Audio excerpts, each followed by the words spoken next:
Thank you everybody for coming. This is the first of the fall 2025 series. I hope I see a lot of familiar faces and some new faces, and I hope that you keep coming and tell your friends.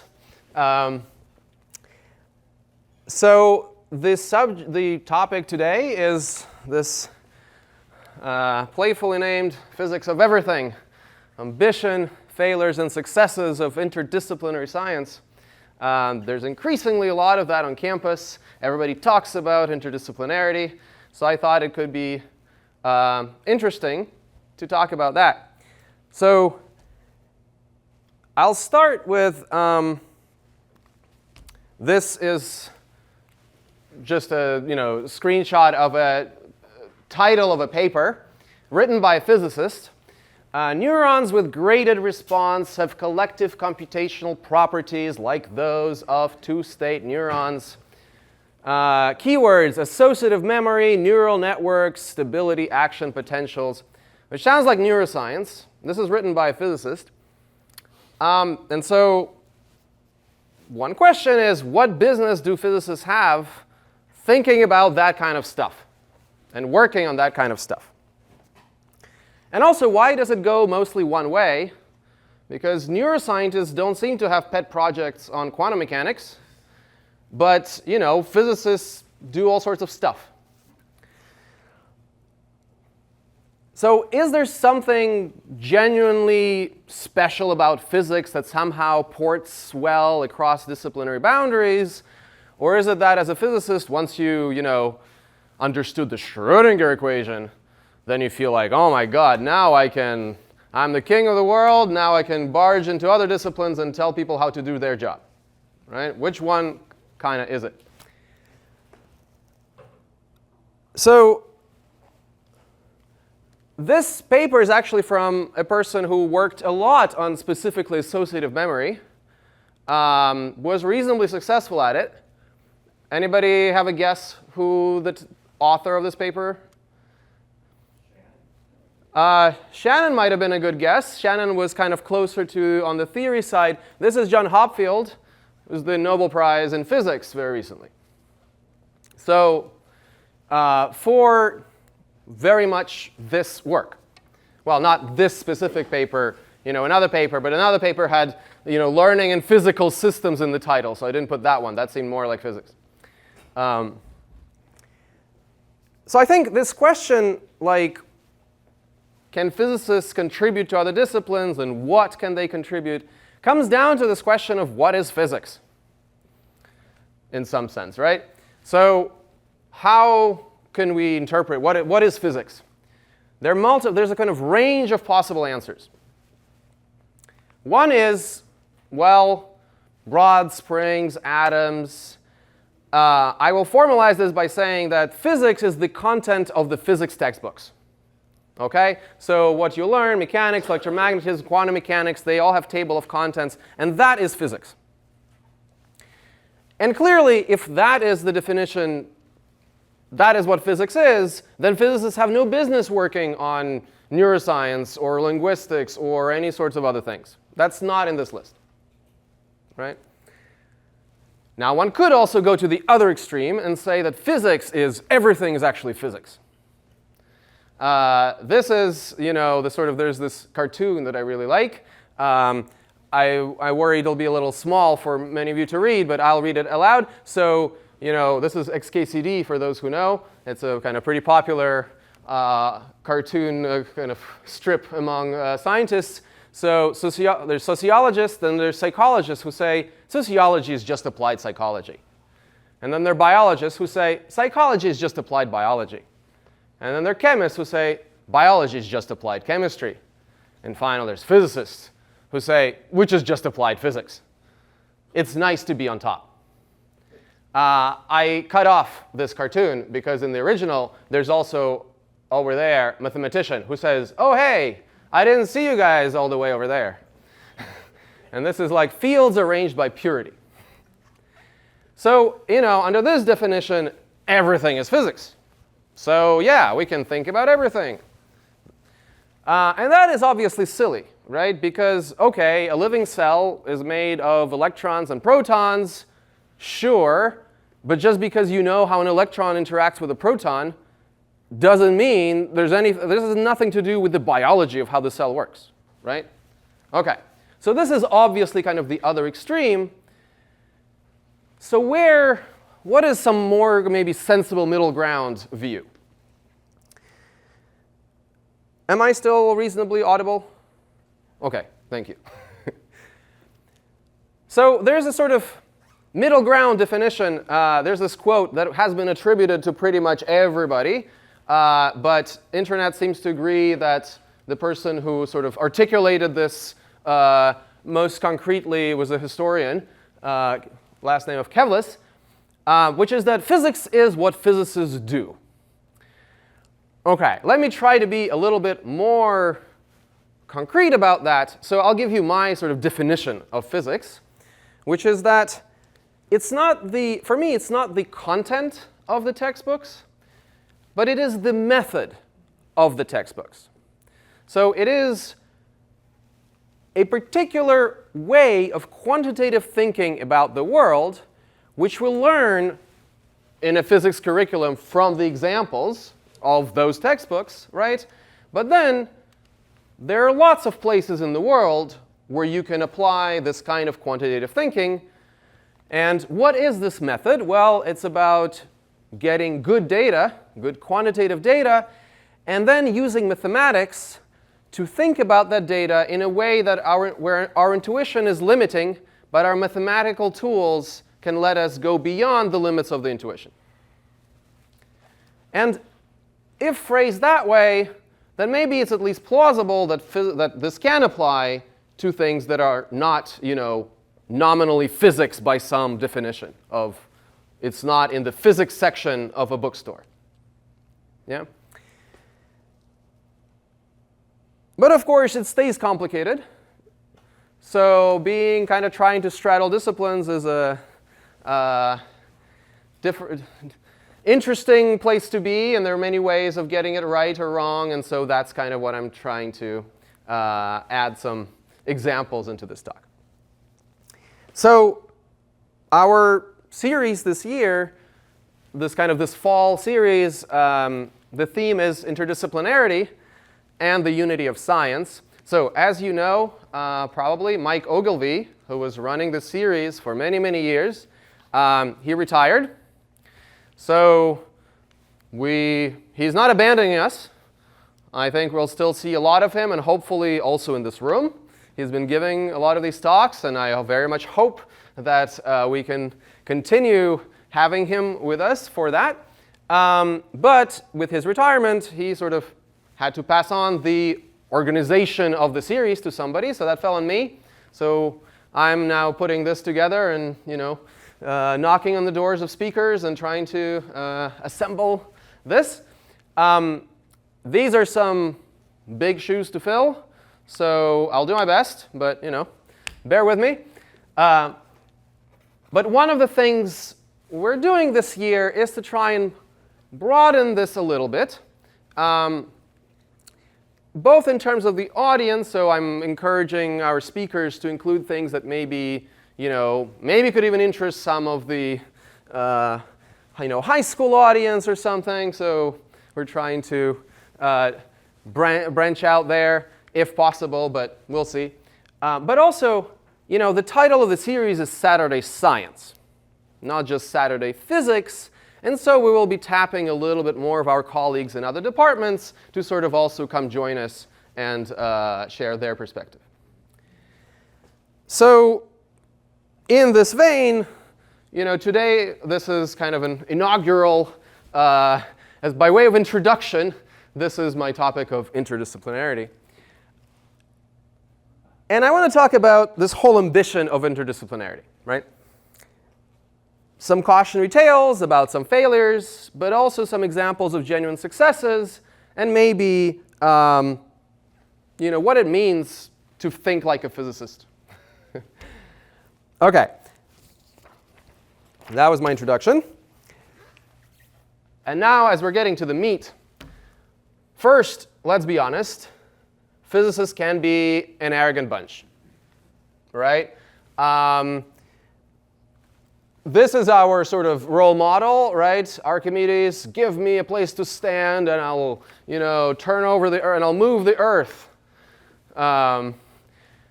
So, how many of you here have never met an arrogant physicist? Okay. So actually, a couple of you still. We should talk. Math guys are worse. Say again? Mathematicians are worse. Well, or apparently economists. Look, the dictionary definition of hubris, the example used in a sentence cites economists. So physicists can't be that bad. Anyway, okay. So, yes, there's, we all know arrogant physicists.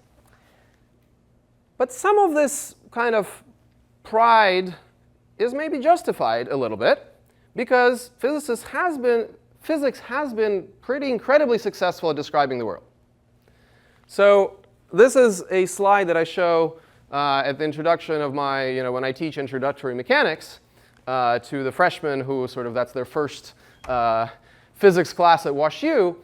And I tell them, okay, so, we make these diagrams, which this is the history of the universe, kind of various events that occurred since Big Bang. And, there's like lots of things here with times on it, like nucleus synthesis. Okay, so 3 minutes after Big Bang, this happened. And then, 5,000 years, this other thing happened. And it's kind of incredible to be able to stand here and say, okay, so there was this one event that happened 14.3 billion years ago. And then 3 minutes later, this other thing happened. Right? And we kind of know this. We kind of can't, like for a lot of this, maybe not the super early things, these are kind of hypothetical, but a lot of the things on this diagram we feel pretty confident about. We can stand in this room and sort of talk about this as if we know things, and we do know things because a lot of these facts have predictions that then we go and see in the cosmic microwave background, which are these photons that have been traveling since that event and have never been absorbed since until they got to our detector. Right? And there are some predictable patterns there. So this is pretty incredible.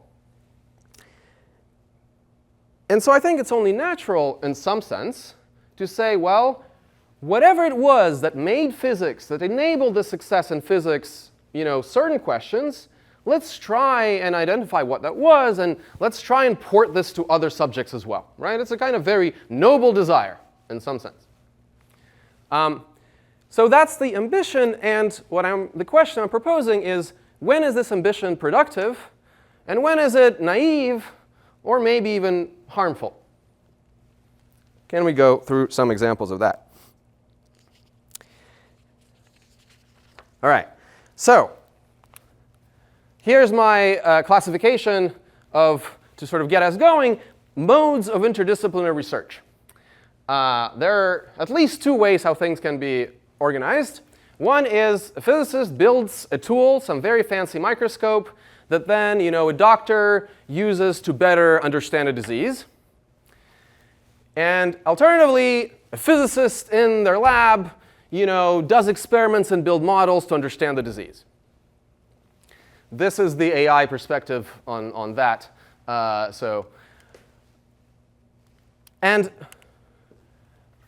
Okay, I'm going to say straight away, when it comes to medicine, maybe not. I don't want a physicist with a scalpel. This whole thing looks very dangerous. But let's replace, specifically medical application to some other fundamental science, let's say biology, right? So one mode of interaction between disciplines, this is both kind of interdisciplinary. Physicist builds a tool that biologist uses to understand a cell, or physicist in their physics lab does builds the tools and does the experiments on their own to try and understand the living cell.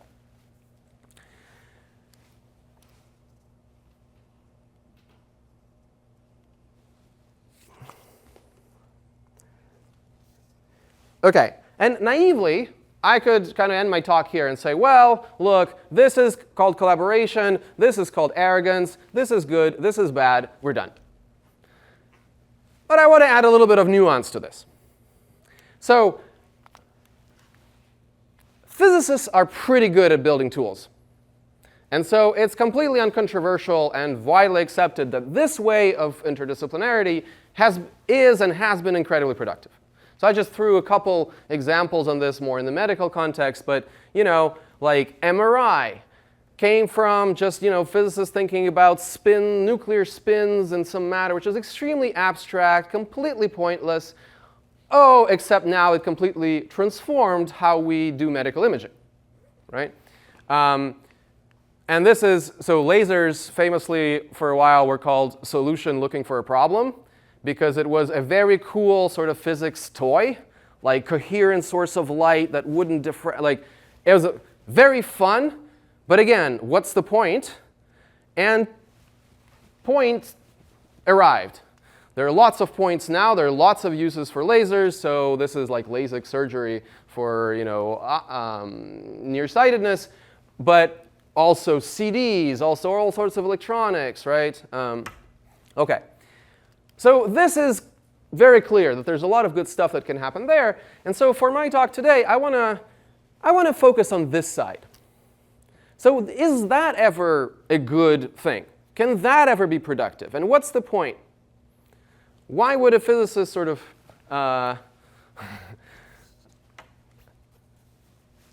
come to different subjects and ask their own questions, not just building tools? So there's a lot of big ideas. So like, what happens when a physicist brings tools and concepts to other disciplines? And so what are these concepts? What are these ideas? One could talk about several. In the time I have today, I decided to focus on one of those big ideas. One could give talks, I think, of equal size on others. So I'll focus on one, this idea of universality. Familiar word, I'm sure. OK. This is one that kind of also gives physicists a bad rep sometimes, because there's a caricature version of that, which is that physicists want everything to be described by one equation, right? So I want to say that, which is silly, right? What is the equation of the economy? Oh, I'll just come up with that equation and I'll solve economics, right? Or rabbits, bacteria, who cares? They're the same thing. They're kind of living, they're crawling around, they look kind of fuzzy. So I'll just apply my theory to all of life. What's the equation of life?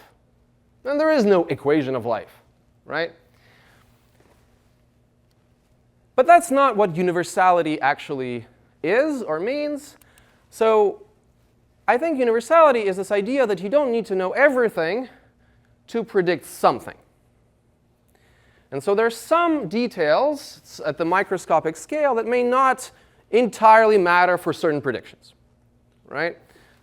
We're not saying that rabbits and bacteria are the same, but maybe whatever, some of those things can be neglected for some predictions. And let's try and understand what do we need to know for predicting what.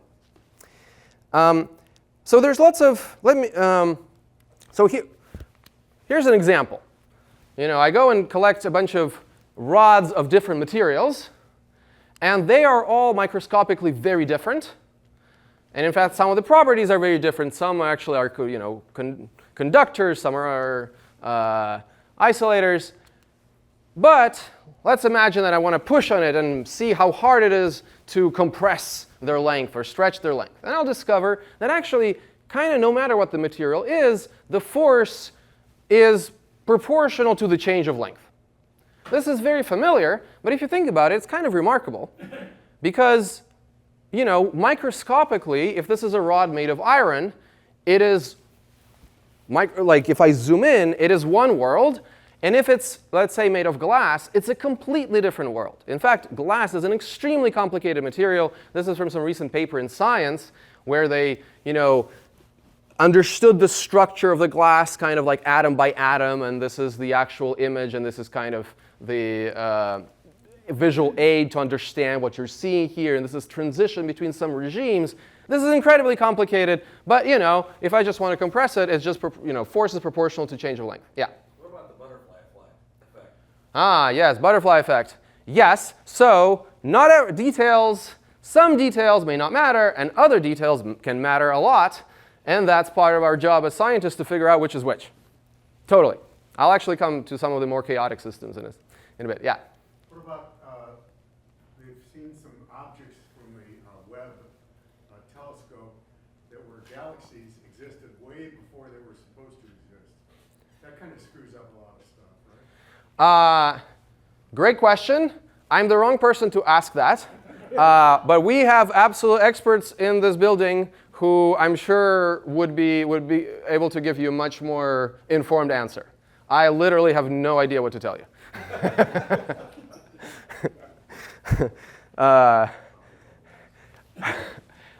So this is a very simple example, but actually this idea of universality goes into something very subtle and very interesting, and this underlies a lot of physics.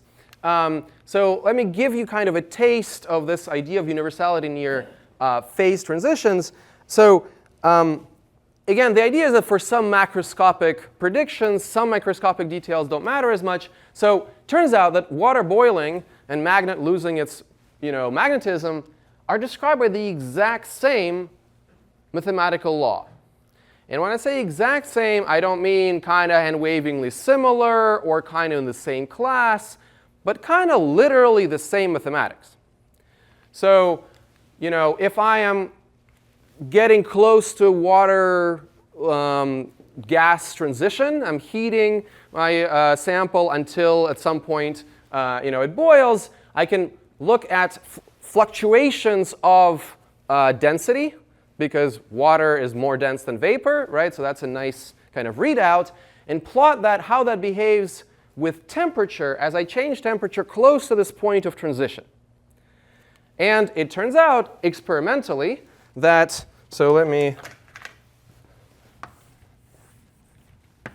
if this is temperature, somewhere here is a special temperature, and purely just experimentally, if I plot here this average difference in density close to the transition, it kind of looks like that. So above some temperature, there's no longer a distinction. This is a kind of critical point of water. And below, there is clearly places where it's liquid and clearly places where it's gas. And so experimental looks like this. And this is kind of scribble, but if you look closely and measure this very carefully, it obeys a law of this kind. I don't actually know if you see anything about my... This is probably brighter and better. OK. And now I can also look at a magnet, and I can make a completely different plot, where now I plot, well, again, versus temperature, but I plot magnetization of my sample. And it turns out that magnets above some temperature no longer are magnetized, but below a certain temperature, they do have magnetism, and it kind of disappears like this. And these plots have different units on the axes, right? This is magnetism, this is density. But it turns out that you can sort of rescale these curves such that when you overlay them on each other, they are exactly the same at the transition. And exactly the same, this coefficient beta there is 0.0325, right? So this is not kind of like, oh, it's roughly proportional. Well, of course, right? This is a very non-trivial statement, and the underlying physics seem completely different, and yet mathematical law is the same. And again, not as a metaphor, not as a qualitative statement, but something quantitative is exactly the same, right? OK. So this is pretty subtle behavior and very rich and interesting. I want to talk about a simpler version of, so this is kind of the, sorry, I jumped ahead. This is the general insight of a subject in physics called statistical physics, which is actually the foundation of a lot of these interdisciplinary interactions, because the idea is a large number of interacting components result in new behaviors, such as like phase transitions, but also predictable patterns. And the predictable patterns are not just roughly similar, but quantitatively predictive, right? And in some sense, independent of the details at the level where a magnet and water behave the same, right? Okay, so as you can imagine, systems with many interacting components, that is lovingly called complex systems, that describes a lot of stuff. And so if you believe in this and the productiveness of this approach, you can go around and try to see where else this insight can get you some mileage in understanding the behavior of a system. So we will actually have 2 talks on this in the series. I just want to kind of flash a preview.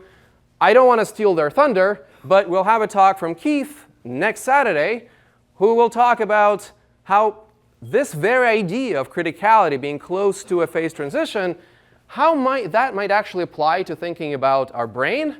So Keith will try to convince you that your brain might be poised at just the edge of chaos, where it's kind of like this transition, chaos versus non-chaos. And he'll argue that our brains may be somewhere close to that. And he'll also argue why that's maybe you shouldn't be worried, that's a good thing.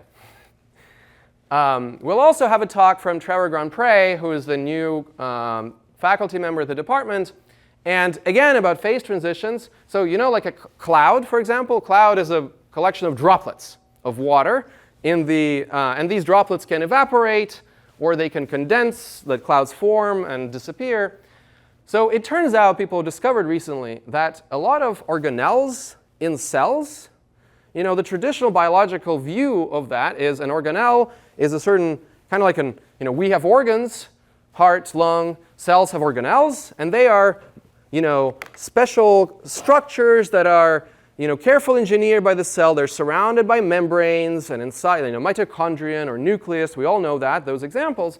Turns out that there's a lot of organelles in the cell that are not at all surrounded by membranes, but instead are droplets that can dynamically form, reform, disappear in just the way of droplets in the cloud. That is a phase transition, and the cell regulates these organelles in this completely different way, which is not at all how biologists have thought about organelle biology. And this is a massive field these days. This is called intracellular condensates, and Trevor has worked a lot on that, and I think that's at least partially what he's going to talk about. So I don't want to steal their thunder. This is just like a preview. And there's a lot to say here. They will have a lot to say. I'll just talk about a very simple version of that, which is, again, very familiar, as an introduction to my other applications outside of physics. So here's a very simple application of that idea, Brownian motion. Very physicsy, right? I have an object. It's bombarded by lots of little particles in, let's say, water. This is how it was discovered, literally on the slide under microscope. A little, particle of pollen, instead of laying there like it should because it's not alive, it kind of was jiggling around. And why? Well, actually, it's because the molecules of water bombarded from different sides, and there's some net kind of like stochastic motion. So this is a simulation.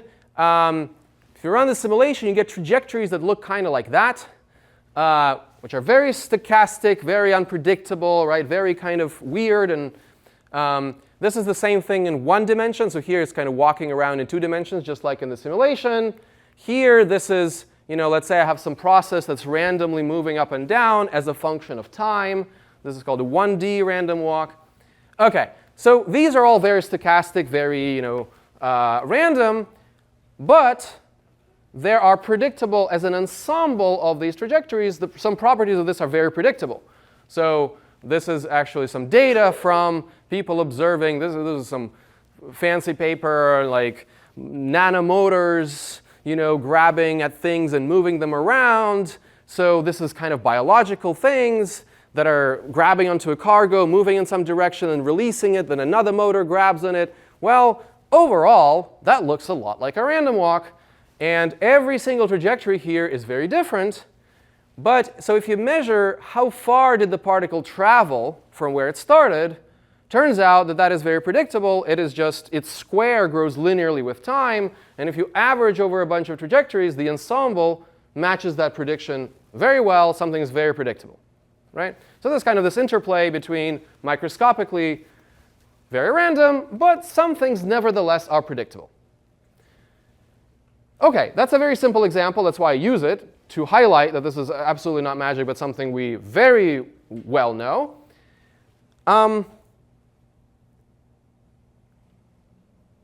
We can use it.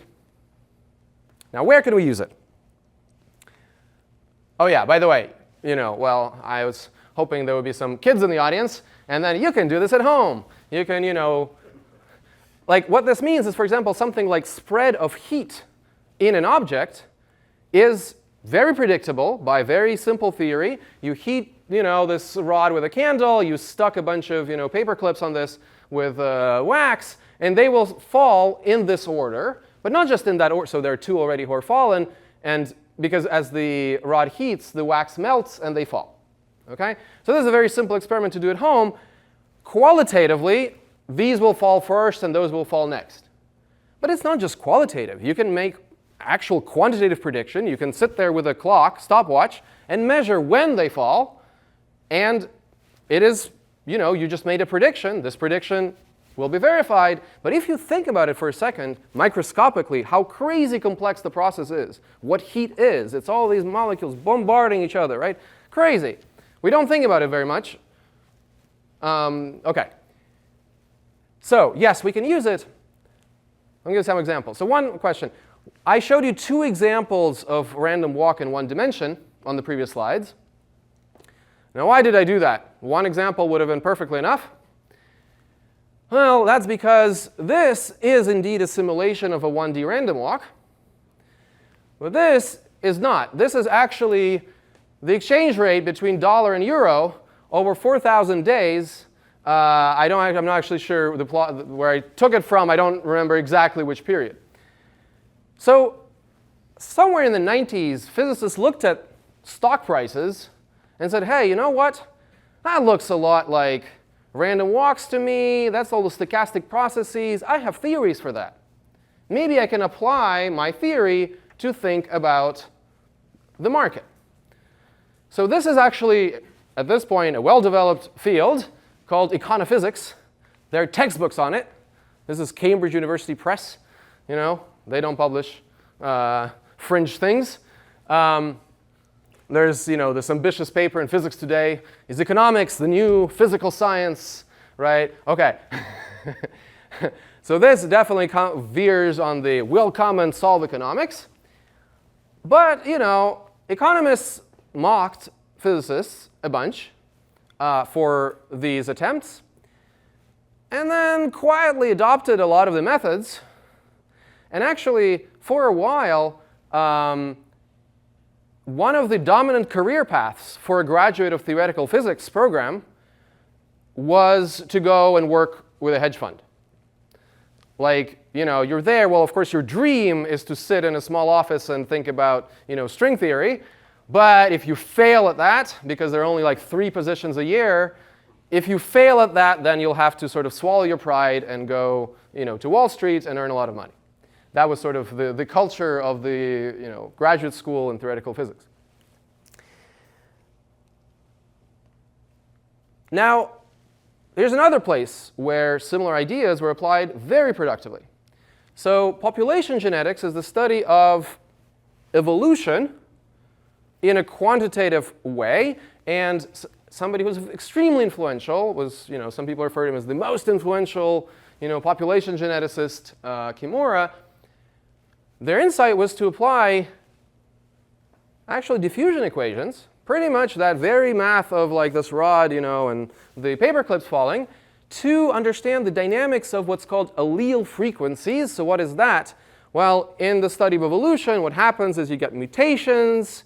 And those mutations mean that now for some gene you have, 2 alleles, the original one and the mutated one. And then they sort of fluctuate in the population. And some of them are, so the frequency is if I sort of sample all individuals and I ask which allele they have, right? This is the allele frequency.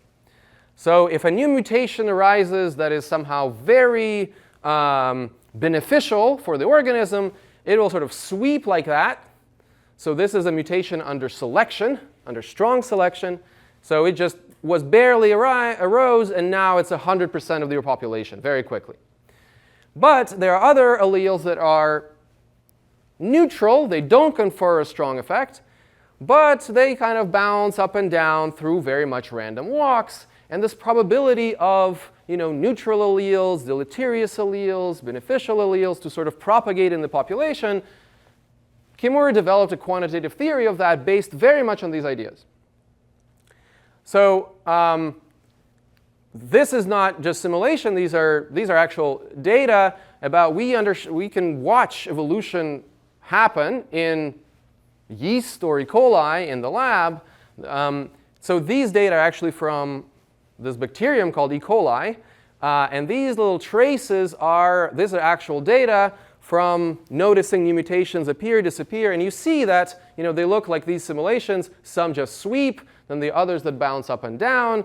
And our theory describes that very well. So this actual figure is from a paper by Good et al. But they didn't generate the data. They just analyzed it. The data is from Rich Lenski. Some of you may have heard of him, or maybe not. So he's a biologist who wanted to study evolution quantitatively and say, OK, I will take 12 populations. One of the things that in biology we don't know how to do is what happens, how predictable is evolution? If you replayed the tape of life, would you get similar outcomes or different? We only have one planet, and that's a problem. So we can create 12 planets in a little, in a lab. So what Rich Lenski did was conduct this what's called long-term evolutionary experiment. So he put bacteria in a fresh medium, let them grow, and then the next day came and put them into fresh medium, let them grow, and then repeat it again, and then repeat it again, and has been repeating this for, I don't know what the number is today, 35 years, 40 years. So this paper was published when the E. coli crossed the threshold of 60,000 generations. So if you map this onto like big animals, that means that this is kind of like simulating an evolutionary process over millions of years in sort of non-bacterial scales. So very cool and now accessible experimentally. And fun fact, Rich Lenski is giving a talk at WashU Monday and Tuesday. Monday is the technical talk, and Tuesday is the public event, free and open to the public. It's happening at the zoo. So, and they want you to RSVP because there'll be a lot of people, and there's a reception at the end. So if you want to hear all about it, I'm sure Rich will also show these plots as well. Highly recommend it. This is going to be fun. They didn't give me a QR code or something that I could put for all the kids to take a picture of. But if you Google this, there's a page where you can RSVP. OK, so the thing that's kind of cool about this is evolution is seen as a historical science, or has been historically, because it's a collection of kind of random events, a mutation that happened, and then something occurred, right? And the mutation is a stochastic event. And if it didn't happen, something else would have occurred. How can you have a sort of science of evolution? And it turns out that a lot of small random events can add up to predictable trends. And this was actually Kimura's insight, right? Kimura, actually, was Kimura a physicist? Or is just the idea that's exactly the same as how a physicist would do it? I don't know. I don't want to accidentally claim for physics somebody who's, who wouldn't agree with that. But this is definitely an approach of a physicist. OK, so a historical science kind of turns out that some large trends are predictable. Of course, we don't know exactly when a mutation will come and exactly which one, but we can predict a lot of things. How about the actual history? Now we're getting into kind of new territory. I didn't know this existed until I was sort of preparing for this talk. There's a thing called cryodynamics. developed originally by this person, Peter Turchin, where the premise was that the patterns of rise and fall of empires and sort of like regimes actually follow patterns that you can develop a quantitative theory for. Now, I don't know very much about this. I just discovered it exists. I've read people's sort of thoughts on that. And where is it on the scale of a valuable transdisciplinary approach to pseudoscientific and highly speculative? The jury is still out. You can read about it if you like. But the claim is very much in the spirit. And here, okay, it's kind of, the proof will be in the pudding. Can you actually succeed at predicting something? Famously, it's very hard to make predictions, especially about the future. So a lot of the sort of patterns that originally, in historical patterns, people tried to describe quantitatively were about past events. And then there's always the concern that, well, if you get to pick which events to include or not, you can fit them to some very nice cycles. But, maybe that's cherry picking. OK, so one thing that's kind of cool is that these days, there's actually increasingly data you can use for that. And so you can actually, and people who believe in this, you can turn this into a test of a genuine predictive power. So it's not just qualitative, but data kind of exists these days. So this here is a plot from his website, peterturchin.com, titled "History is Now a Quantitative Science." So there sort of is comparing this to some of his prior work on this prediction of secular cycles in Rome and the rises and fall of the sort of in Rome. But this is overlaid with a plot which is lead pollution in Greenland ice, which actually kind of tracks the level of industrial sort of development, because the Romans built those aqueducts and stuff, right? There's a lot of lead in that.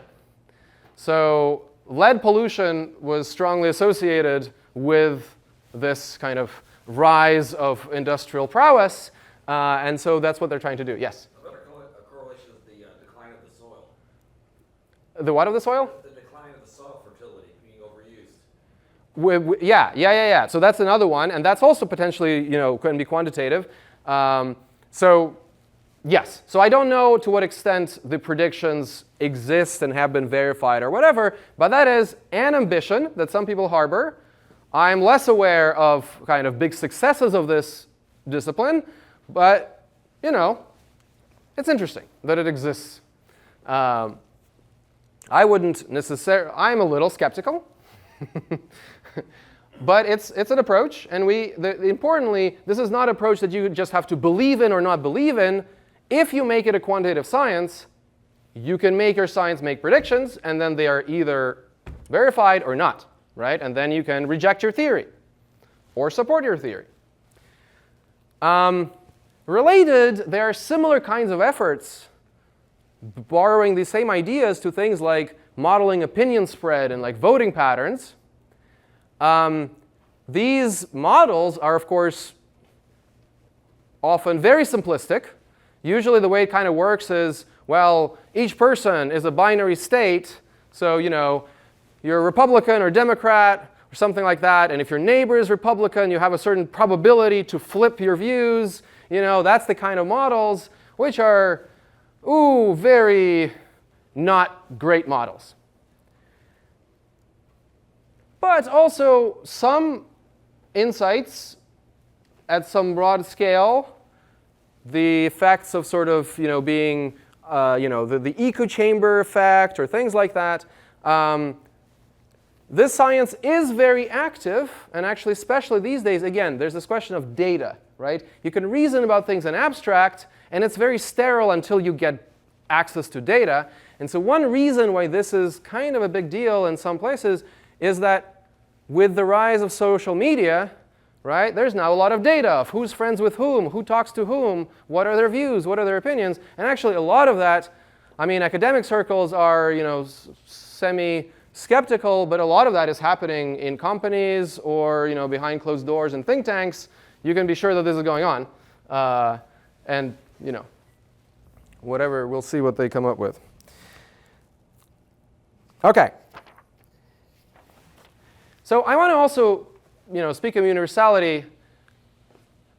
I want to give you another cool example that I like a lot.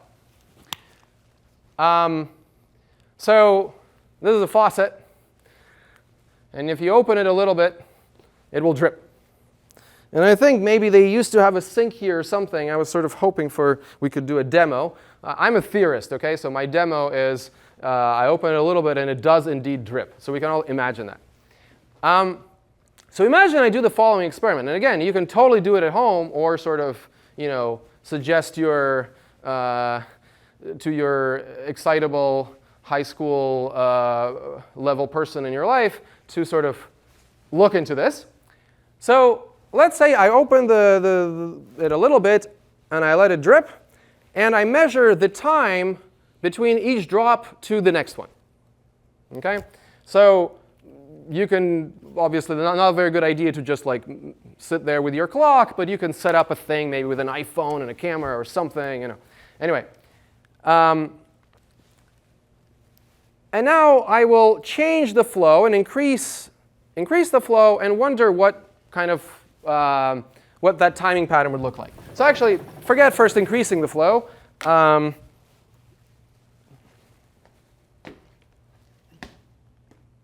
I lost my main tool, chalk. So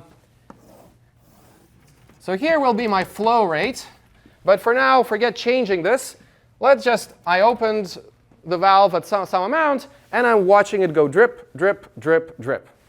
So, and here is time to next drop. Now, if it just goes drip, drip, drip, drip, what do we expect? Well, there'll be some time to next drop, and it's very irregular and periodic, so every time next drop just also follows that same drip. Okay? And now I increase it a little bit more, and now it goes drip, drip, drip, drip, drip faster, right? Okay, so that means that the time between drops will become slightly less. And generally, if I give more water or less water, generally I expect some sort of overall trend going from here to there. Okay, we have some expectations about this.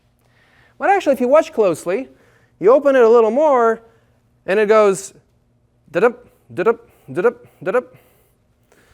So beyond a certain flow, you'll discover that, well, there's short time and then a long time. So there you have this curve, and then at some point, there'll be kind of like, there'll be a shorter period and longer period. Does that make sense? So this is just like experimentally. If you look at it, you'll discover that this can happen. And then actually, if you play with this, at some point, you can get this crazy regime where it doesn't seem to be any sort of structure. Kind of every time a drop falls, it sort of also grabs behind it like 7 or 5 or 10, and it's kind of like all over the place. So at some flow rate, it's kind of like if I just keep plotting these points, it'll be kind of all over the place. So you can do this experiment. And somebody did this very carefully. This is kind of data that they got. So you see the features that I promised. Overall, it kind of goes from there to there. And there are places where it's just periodic. It just goes drip, drip, drip. But then it sort of splits into these two. And it's really complicated and really cool. So I'll zoom in into one of those lobes. Very cool physics, right? Good luck predicting anything about that. But, very cool. This is, by the way, to measure data this carefully for such a system, this is very impressive. Like if you do this at home, it'll take some serious setup and dedication to get really good data. But it's possible. Especially these days, everybody has good cameras. You can also set like a laser pointer in the stream of water. And then every time it drops, then like it'll sort of scatter light. And so that's a very kind of accurate way of detecting timing. So I don't know. You can have fun with that. And you'll get data like this. Make sense, everything I said? OK. Cool. Now I'll change gears completely. Forget everything about that. let's think about rabbits. So, rabbits. They eat grass and reproduce. So imagine that let me erase this.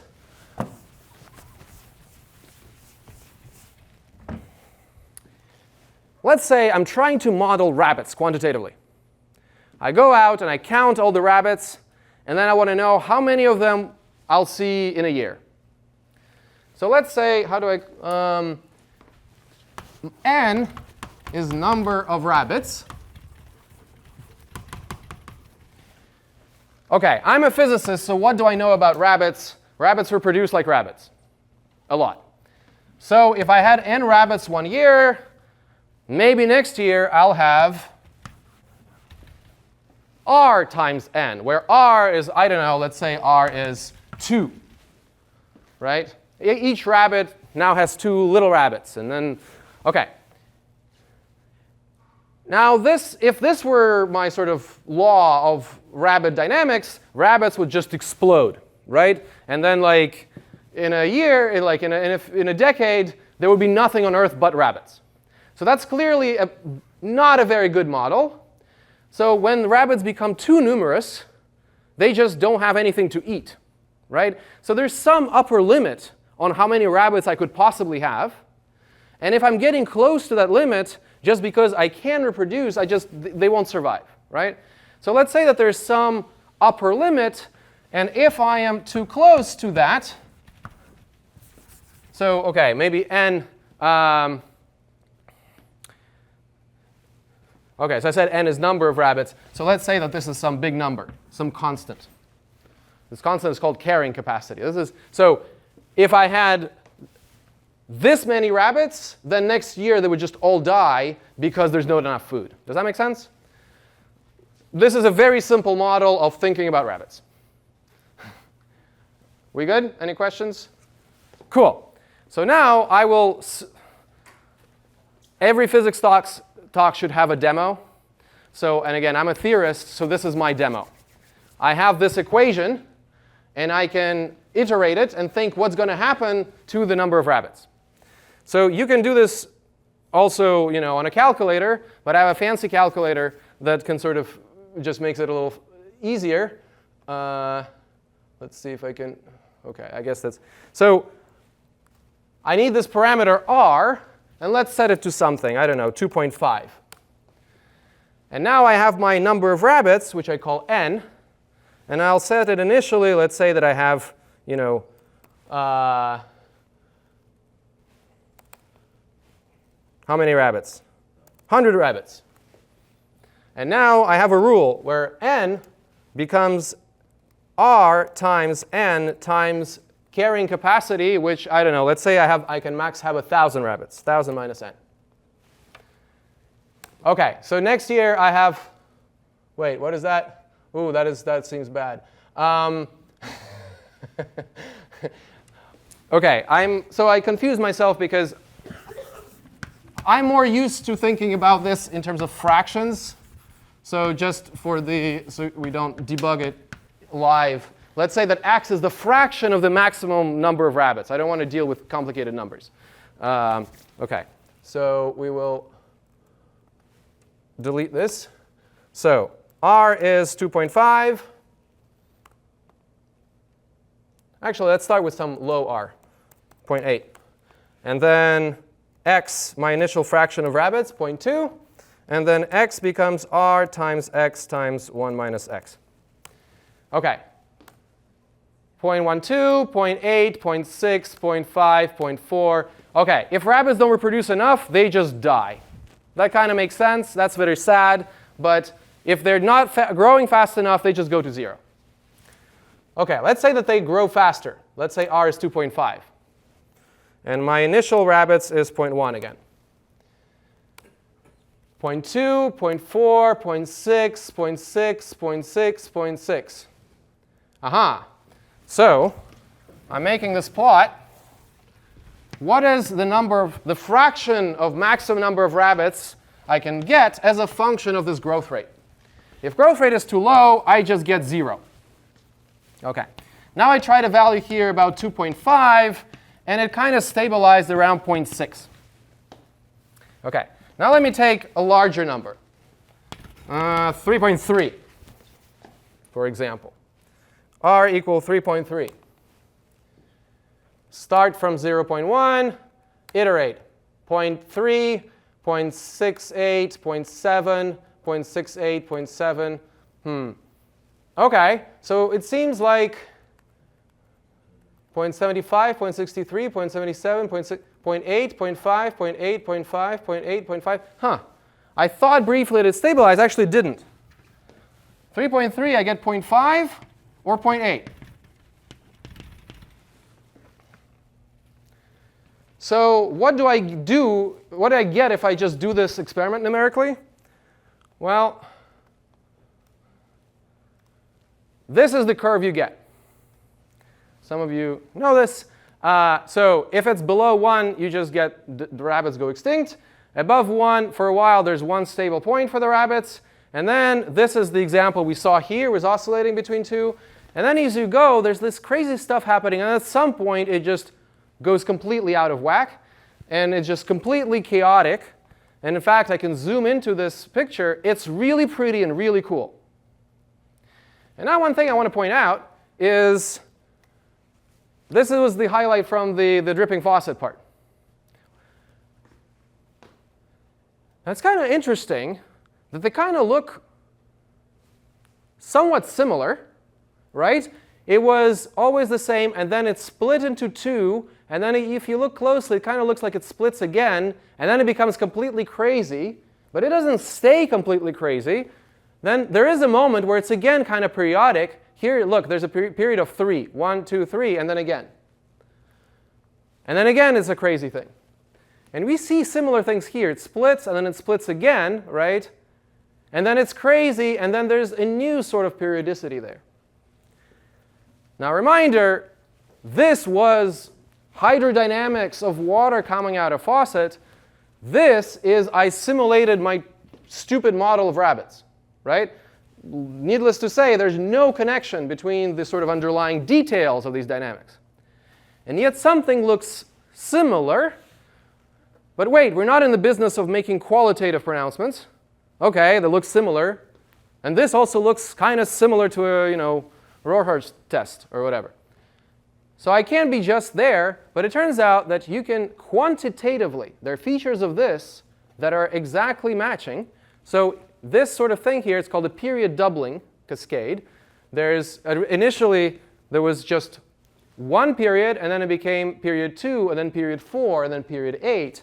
And if you see, the next one happens faster than the previous one, closer. And so if you take this ratio of how much faster the next one occurs, how much sooner, you'll see that kind of this one over there is roughly 4 times less than this length, and then this one kind of looks proportional. So it turns out that this ratio, it's called the Feigenbaum constant, it is 4.6692 something or other. And that is the same in this plot than in that plot. So speaking of universality, I just want to kind of flash this because you're right. It's absolutely silly to think that rabbits are like bacteria. Rabbits are like faucets. And just as a brief plug in here back to our rabbits like bacteria, you know who treats rabbits and bacteria as being basically equivalent? The field of theoretical ecology.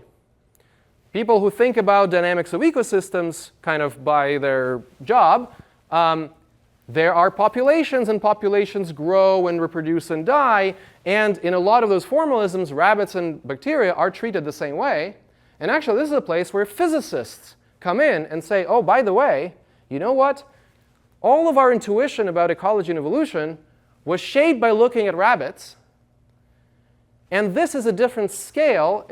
They behave differently. Rabbits, big organisms mostly eat each other. Foxes eat rabbits. Bacteria mostly eat molecules. And when a bacterium does something, it puts it in the medium, which changes it for everybody. It's actually absolutely not obvious that the world of bacteria looks anything similar to the world of big animals and rabbits. And by this idea of using mathematics to go beyond the limits of our intuition is shaped here, but it's quite possible that this world contains entirely new behaviors, also because big animal ecosystems have dozens of species, and bacterial ecosystems have hundreds of species. And that could be a completely different regime. So this is a place where physicists say, oh, actually, no, they could be completely different, and we should look into that. I'm putting a plug in for that because that's what I do for my life. Anyway, okay, I am out of time. So I promised I mostly showed successes, except for this kind of slightly dubious study of history. You can also, this desire for universal laws can also get you a little bit off track. There's I just flashed 2 examples here. This will be quick. So, physicists love thinking quantitatively about things like networks, and networks also self-assemble in real life, a lot like social networks or things like that. They have some dynamics of how they change. And there's some theory that says, oh, some networks are scale-free in this interesting way. There's some nodes that have a lot of connections, and others that have only a few connections. And I look at different self-assembled networks, and I see this over and over. My theory is kind of verified. There's a famous paper in this direction which made the claim that, oh, and by the way, the internet is also scale-free. If you look at computers and how many other computers they're connected to, that's amazing. That's yet another confirmation of my theory. And this was widely mocked because people who actually built the internet came and said, you know what? Yeah, there are some nodes that have a lot of connections and others that have a couple because it was designed that way. It has nothing to do with your theory whatsoever. For robustness of this network, we need this, and these are the users and all that stuff. So that was kind of one example. Another. Scale-free. Hmm? What do you mean scale-free? Oh yeah, scale-free is it's a bad term if I don't explain it. So what this means is if I look at the distribution of number of connections for a node, a lot of them have a few, only a few of them have a lot. And if this distribution looked kind of like this, there's a certain scale in the system. There's a certain preferred size of how many nodes. And the distribution in many networks instead follows something like a power law, which looks the same way if you rescale it. So it doesn't have any preferred size. Does that make sense? Yeah. OK, and one kind of maybe relevant example recently with COVID. So there's a lot of data on the infections, and a lot of kind of scientists started thinking about what study this process. So there's a certain preprint appeared from a few physicists that in the search for universality claimed, oh, by the way, COVID infection curves, the sort of infection over time, show universality. So for example, we have this, these data from the cities that implemented mask mandates or not, and blah, blah, blah. OK, and infection curves are universal. When you hear that, what do you think? You think, oh, it's the same curve. It doesn't matter whether you wear masks or not. What did they mean? Remember my slide on universality and kind of across? These curves, oh, where was it? They had different units and different behaviors, but they were same after rescaling. So the reason physicists get excited about universality is, oh, the same underlying theory underlies these phenomena. It's only a change of parameters. But with a change of parameters and appropriate rescaling, the functional shape of the curve is the same. So for example, oh, look, here, it's only 10 times as many cases and 3 times longer everybody spends in the hospital. But if I rescale that, my curves collapse nicely into the same functional form. It's only the parameters. Well, if you are in an epidemic and you're counting how many people are sick, parameters are what matters. And so this, I think, was this illustrates the potential danger of some interdisciplinary connections where the language barrier and some ethics can come into play, because you find some aspect fun and it can be misinterpreted. And that's kind of another cautionary tale that I wanted to put into this list. All right. But also physicists contributed a lot also to the pandemic and to medicine. I'll just say one thing because I'm out of time. The annual flu vaccine is being developed by a close collaboration of quantitative evolution people, many of them trained in physics, these very methods that I described, collaboration with the industry who make vaccines, with virologists, with epidemiologists, and they put out this, they make the decision every year of what to put into the cocktail of the vaccine for the flu. Why is that a challenging problem? Because it takes a while to produce all the doses. So what should be the vaccine for next year? And the flu virus evolves. And so this requires predicting what is our best guess for how the flu virus will evolve between now and next year. What will be the dominant set of strains, given what we know now, because now we need to give it to the pharma companies to turn that into vaccine in millions and millions and millions of doses. Right? So this is in fact maybe the best example and the most impactful example of practically impactful prediction coming from quantitative evolution. And we get these vaccines each year. All right, so I'll just stop. I asked this question, is there something special about physics? And I think that maybe there is, which is that more than most other sciences, it's defined not by the subject, but by the method. And almost any other science, because, well, the king on that front is philosophy, very much defined by its method. And you can do philosophy of biology, philosophy of physics, right? So in the same way, I could argue that physics is basically quantitative philosophy. And this method, can it be applied to other disciplines? Yes, it can be naive. And yes, it can be even harmful.